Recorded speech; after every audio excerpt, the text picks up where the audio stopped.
Ghana ni a wo amanone aha eye web tech tube so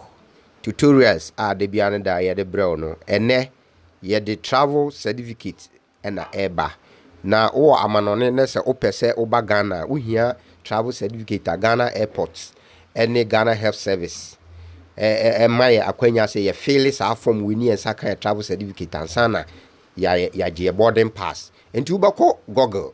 na wabo www.Ghana Health Service said ya maboy hdf.org website ne na wo ho no obope ebebie said ya ebie wabusaw udin enti edin no ewo o passport so no na obebo no pepepe enti we say name no eye mensa said ya mabo mensa hyewe no wabo no akọ other name eno so na waase no na wabo other name no so ahye ho ba kayo se obebo no te se ne ewo passport no so pepepe afi we yo oba ana we berima we yo oba no wa select male ene wo sex ase no wa select male na afi we ye berima nso oba nso a wa select female afi we wi a wa about date of birth no wa select uday kai se obedi kan select eda no a ye wo no day no ansa na wa babosome no aha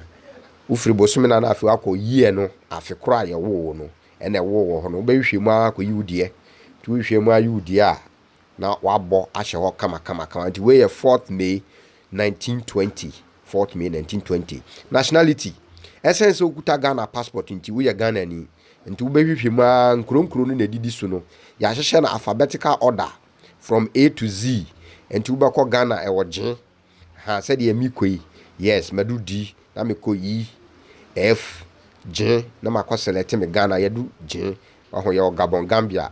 Georgia Germany Ghana na wo ho no na wafa Ghana ufiri ho wi a na waba ase o se occupation adwuma be na wo ya ehye wo passport no so so ye driver ni a ehye wo passport no so ye driver ni enti no wabo driver ahye ho no wabusa wo question wa ase se wo se are you in transit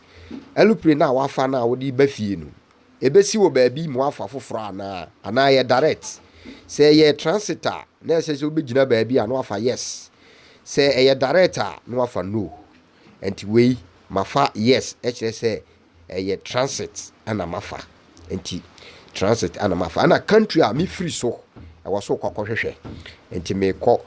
meko akwa select country no me free Australia was it country of departure Australia ana ufree ana oba to be select Australia no obe select na date a wo di depart wo di free ho wo twa ticket ni data e so di free Australia ho no e wo so wo di hye ho ndi we wo hwa 21st August 2022 ha na ma bo ahye wo fefefe no nti na say 21st August 2022 aeroplane be tu e di ma free Australia na me ba bedu Ghana time ben na me ba bedu date of arrival e no so hye wo ticket ni so e hye wo ticket ni so enti eno so 22nd na say ade chie beda kwam ade chie no no abo ahye o kama afi ofiri ho a countries ben ana ofiri ho 14 days en hye ne kire say Ghana health hye ne kire say wo say 14 days after 14 days countries are last countries and the country ba ko pe na ko ya be select first one and we know Australia Australia no ma select me Australia country 2 manko ba bia country 3 manko ba bia 4 manko ba 5 manko ba bia enti wo select first one pe we na fe oba purpose of visit die enti na wo call Australia ho your residency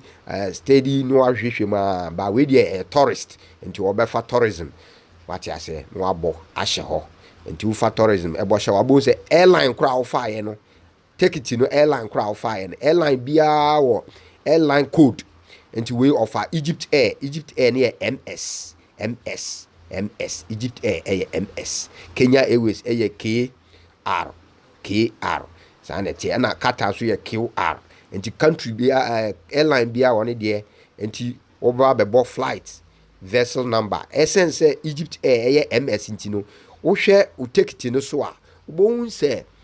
ya kan say aeroplane no number e wo ho ene na obebo ahye ho no number na essence transit nti number ne be mienu first aeroplane no obefa no number ene di kan no nti we MS 3404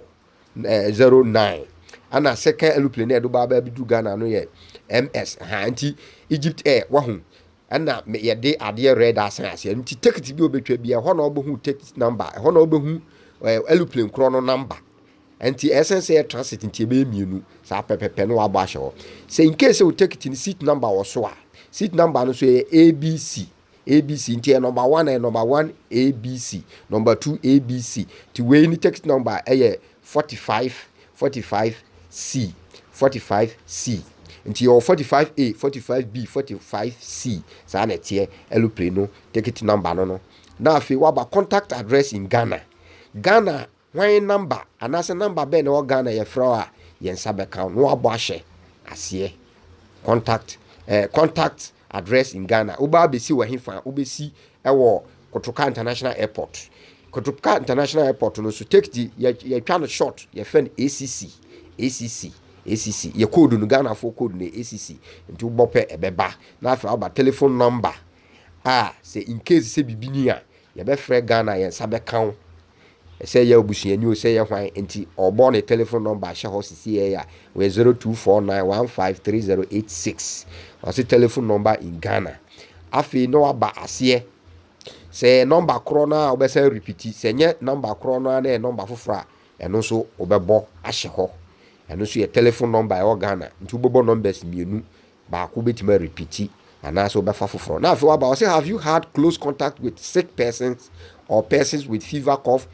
and difficulty in breathing in the past 14 days. When you are COVID-19 share and the way you ba wa say wa bo wa pen oni obi a wanya sa yarewa say fever ne ho ade ade say no a wa select no sa ko nti wa ba se wa say cough wo bo wa fever no na wo headache uti no abo bodily weakness no abo no sore throat no abo no but mpacho so wo bia no abo yes sanete by unibidia sneezing nwense running nose kata no aba COVID-19 hihye travel hihye ne ama ya kwanya se obi bia wo so onya vaccine no enti aha on si atro vaccinated and not vaccinated enti ene de untimi nya hwema ne yeye it is assume say you are vaccinated enti vaccinated line de ebe so green sa afi no wa ba ase a na waba please take to consent to the information provided. I was jitum until I was so marky. Said the mamaki ma jetum. I feel no about security code. I chess we nipa. Unye robot. And now you fidie now feel form we nipa. Into share a say what and a red background yellow numbers a woman and numbers ni figures na fra U2 EWG na afi wabo no submit nti kwa se abo se submit and wo blue background submit no click submit no so o click submit no so a ebe lodi wi a ebe tro successful aye kire se Ghana Health Service age on hihye ni nyina atum afei ana omo be ma travel certificate amuatu kwan aba nti obetima asan akwachi te se de mi komachi akohwe se mi bibia da na kwam ansa na mamia submit nso mamia enam se mikuta internet service umi apa be lodu na finish once I finish ama a finish say ya Ghana Health Service eje ne nsa aka information no e mo wi mfi se web tech tubes ni ube subscribe onya subscribe ya say ya na da ye no afei no waba be select generate certificate we call back no about generate certificate no about passport number na wo passport na so no bio o passport number kai say we mistake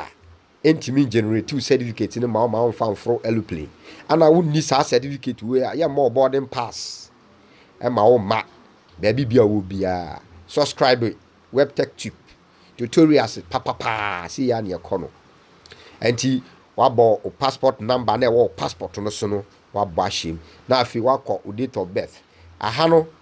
ubechini kakra fine ansa na wabashim nti ube select date of birth eda no bosome ana afi ana ya hyehyɛ ne pepepe ana wo wi a ulodi wi a ebe download it say the download this is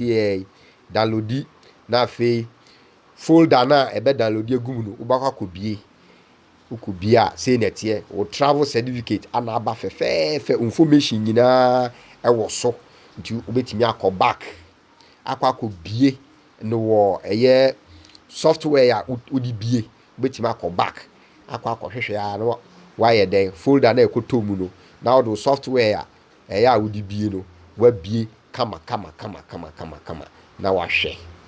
no nsaka o travel certificates eno anu na afedie wo kwan se utimi efa o bag me the Microsoft Office and abie enie travel certificate nie we ubetimi a print anase ebetimi a wo phone so sei uduru airport na ode a kire